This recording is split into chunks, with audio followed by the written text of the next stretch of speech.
Good morning, everybody.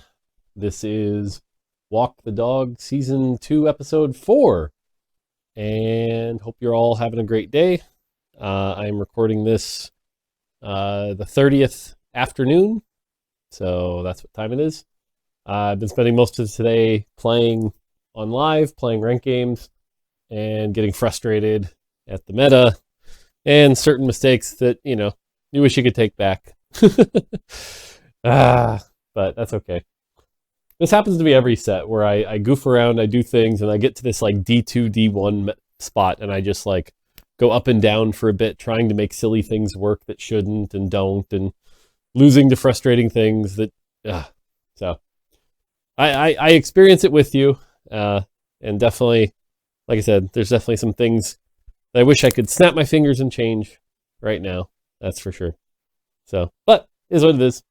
As always, I've got questions for you guys. Remember, you can go onto my Discord, post questions, and I'll answer ones that I think sound interesting. First question was, is the component meta monitored? Like, do we think about the component meta? Specifically, right now, are bows really as OP as they seem to be? Is everyone gathering bows and things like that? Or are there other situations like that? Do we monitor this? Do we keep in mind and as part of balance? And the answer to this obviously is yes. We definitely want all components to have a place. For the longest time, Cloak was sort of the odd one out, right? People never wanted to get Cloak, and so we put in a lot of changes to try to help that, right? We changed Dragon Claw to have passive health regen, so it was more useful, or Spark to have flat health, so it was useful.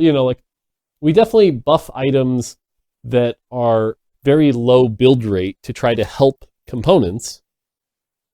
And, sometimes we get things wrong. And so, for example, right now, I will tell you that Kraken is on my shit list for items I wish I had never approved, because Kraken, in particular, is escalating bow to a degree that is very problematic, right? The fact that you have every range carry running Kraken and Ginsu's. Ginsu's helps them get through the early game. Late game, it's actually like Kraken is the optimal build, which that right there shows you there's a problem with how powerful this item is. But, that already takes two bows right there. So, and then not to mention the Dianas are running Ginsu's Titans. So that's two bows, right? So it's like, there's just too many things out there right now that are requiring a lot of bows. And so that is definitely leading to a problem. Now, what's interesting is that the T-Hex has actually caused this to be a little better, actually, because the T-Hex is the one champion out there right now that doesn't use bows, right? It uses swords. It wants IE, Guardbreaker, gloves also, IE, Guardbreaker, and Deathblade. And, so that's actually one of the few builds being forced right now that doesn't want it. But this is causing a situation where everyone's grabbing the bows, the gloves, the cloaks, hilariously enough, and then occasionally, like, they need one rod for their Ginsus and things like that. You also need cloak for BT, sword for BT, right? So it just happens that a lot of the in-meta things right now all use those same components. Which ends up actually, you see, like, the common things I'm seeing left at the end are like rods, tiers, and armor are the things that are getting left behind, which isn't great, right? It's a sign that the meta needs some work. Now, the other sign, and I've talked about this extensively in the morning meta report, but this is probably the first time ever where you get those carousels where it's like spat, spat, frying pan. And if you're last pick, you might just be stuck with a spat, spat, or a frying pan. Like, I pretty much all of them make it to the end, right? Emblems are just in dire shape. And it's really, like I said, it's just a shame because the few times you could even get something cool, like, for example, I got a Quicksilver emblem in a Bilgewater game, and like in the early game, right? I got a pan, and like that should feel good, right? I could put that on Graves. Graves gets that dash, and then he gets the heal.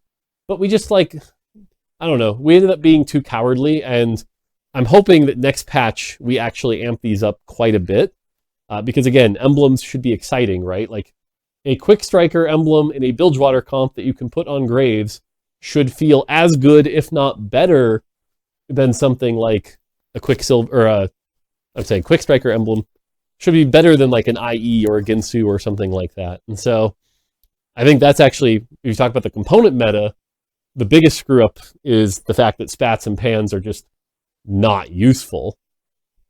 But all to that saying, Kraken is also the other big offender here. Kraken is making bow too valuable. Now, Ginsu's is a weird one because it's funny. You look at like all the Reddit posts about everything and talking about the meta and things like that. And I saw a bunch of people talking like Ginsu's existing will always make TFT in a bad state. Ginsu's is the problem. And I just don't agree with that. I think it's interesting too, if you look at the, highest ELO player, like Ginsu falls off pretty hard. Ginsu's is a good tempo item that falls off. Now, again, there are exceptions, but everyone likes to point to the item when it's the user that's causing the problem, right? Like, do you see Ginsu's Callista being a problem? No, of course not. Do you see Ginsu's Tristana being a problem? No, of course not, right? Like, really, or even Ginsu's Vayne, right? Like, Ginsu's Vayne is actively not that great. But really, it's like, yeah, it turns out when you put Ginsu's on Diana, who isn't monolocked for some reason, like, okay, that's a problem. So why are we yelling at Ginsu's? The problem here is Diana, right? Like, I don't know why Ginsu's is taking the blame for Diana's sins when Diana is just a atrocious thing that we need to deal with, Yeah, I mean, like, Yunara, for example, is like, yeah, she's meant to be a Ginsu's user. She auto-attacks a bunch. That's true. But does that mean Ginsu's is a problem? No, it just means Yunara's overpowered and her critical interaction is a little bugged and she's doing too much damage. Okay, cool, So I don't see Ginsu's as a problem. I see Kraken as a problem. Kraken is way over budget. I see, the fact that the AD meta right now, like Tryndamere, for example, did that champion need 30% durability? Or here's the funny one for you. Tryndamere, the stacking champion, is a threat at 1 star on 2/2. Huh. That seems like a problem,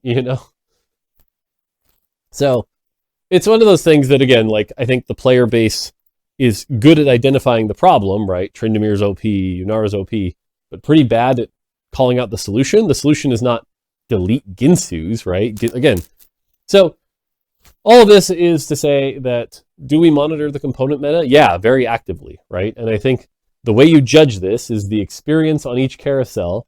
Look at the pick order of the components. And if that pick order is almost universally always the same, we have a problem, right? Like, there's something that needs to be done there. Something is off because it should be dependent on many situations. Right now, a lot of AP lines not viable. That's blocking a lot out. A lot of tanks fall off too far in the late game, stuff like that. So definitely something to be monitored. Definitely not in the best spot right now, but definitely something we keep an eye on. So there you go. All right. Next question. Will artifacts be, in the future, be more synergistic and have more interesting pairs? There are stuff like the 2 Aegises this set that can work together if you get both. Or Horizon Focus and Silvermere Dawn was the other example used. That those two come together can be good. Can we get more things like that? And if we do, what's the power budget for them that would be okay? So this is a tricky one, but I'll walk you through how I would approach this. And generally, the way you want to think about it is, again, anything that has a power payoff, what is that payoff relative to how rare it is, right? So if I want to give you one artifact, right, one artifact is not that rare, so it can't be that much more powerful than a standard item.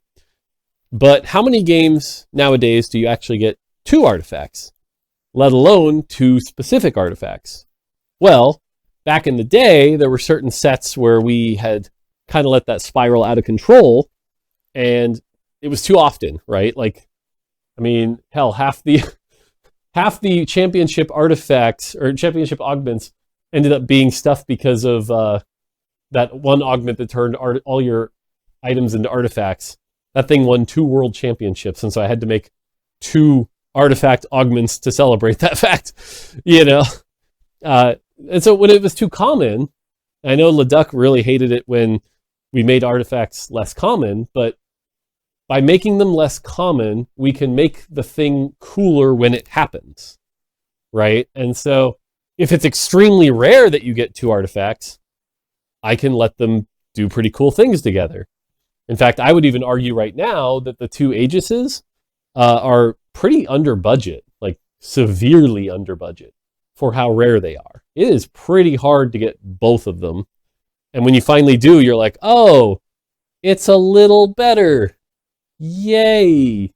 Right? Which again, and that's sort of the framework you should always keep in mind if you're like wondering how powerful something should be, is how rare is it? And based on that rarity, does the power match the expected, power given that rarity? Now, could we do more of this in the future? I think the answer is yes. I think it's neat, but I would be very hesitant to do it too often, right? Like, let's exaggerate for a second, and let's say every single artifact we made had a second artifact that it paired really well with.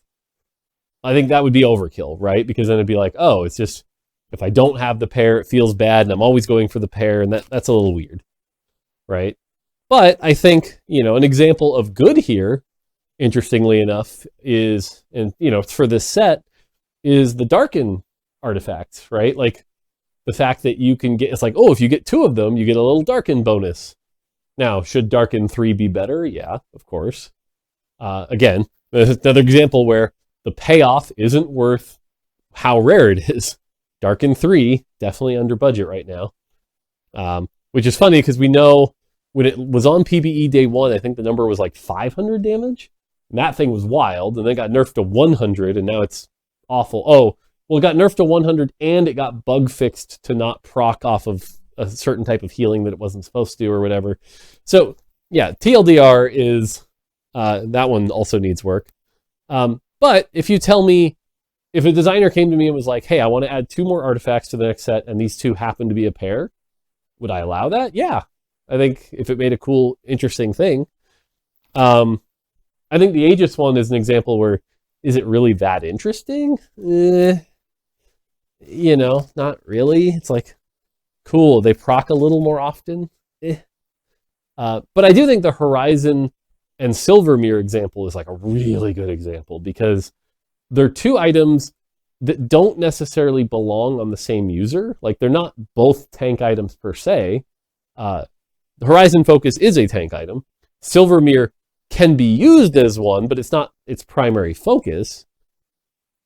But it does feel good to get both together, and that's pretty cool, And so the rare times when you get both and you put him on a Singed and he's running around proccing it, great. I would never nerf that, right? Because again, payoff seems about as rare as it should be, and that feels good. So, yeah, I think there's space to do more of them in the artifact system. That's what the artifacts things are for. And yeah, I don't know. Do I have much more to add to it? I think that's about it. So, all right. The next question, this is one of those questions that pulls back the curtain a little bit, but the question is like, do we use any mathematical models in terms of like running simulations, balancing the game, and things like that? This is a common kind of question that I get, where a lot of people believe that, you work at Riot Games, or you work at any game company, right? And they magically have all of these tools that tell them all the answers, right? We have deep simulations that tell us exactly what the balance is going to be and things like that. And we run mathematical simulations to make sure. And I hate to disappoint you, But I've been doing this for 21 years now. And every single company I've ever been to, and I actually just saw this on a different podcast. They were talking about, I don't want to take credit, like it was one of the podcasts with some of those big streamers, and they were talking about how when he used to work at Twitch, he was like really excited to go work at Twitch. And his new job as an intern was to like work on the front page. And what he found out was the entire front page was a bunch of scripts tied to a Google Calendar. And it was like, wait, this is how you do it? Oh God, right? And everything's put together with duct tapes and string. But that example is good because it's kind of how every company is that I've seen. Literally every company I've seen is, they do what it takes to get it out the door, but it is certainly not like this elegant, amazing solution. And I'm bringing this up because do we have magical mathematical models? No, not really.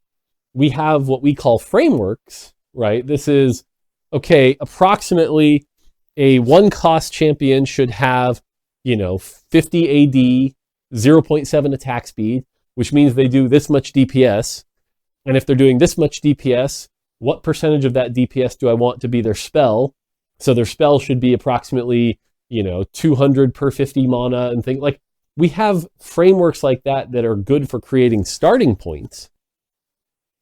But a lot of that can, that's a starting point, because after that, you have to do a lot of the handcrafted stuff. This is but based on the animation, based on the swing, based on the number of targets, based on how often it could hit one target versus 3 target, what's the ceiling case, what's the floor case, right? Like you take a simple champion like Kog'Maw, and Kog'Maw is a champion where can look both overpowered and underpowered based on positioning and where you put him. If you have a Kog'Maw and you're in a level 5 fight, you have a Kog'Maw 2, and your Kog'Maw is repeatedly firing into a group of 3 frontliners, he'll do a lot of damage. It looks like really impressive.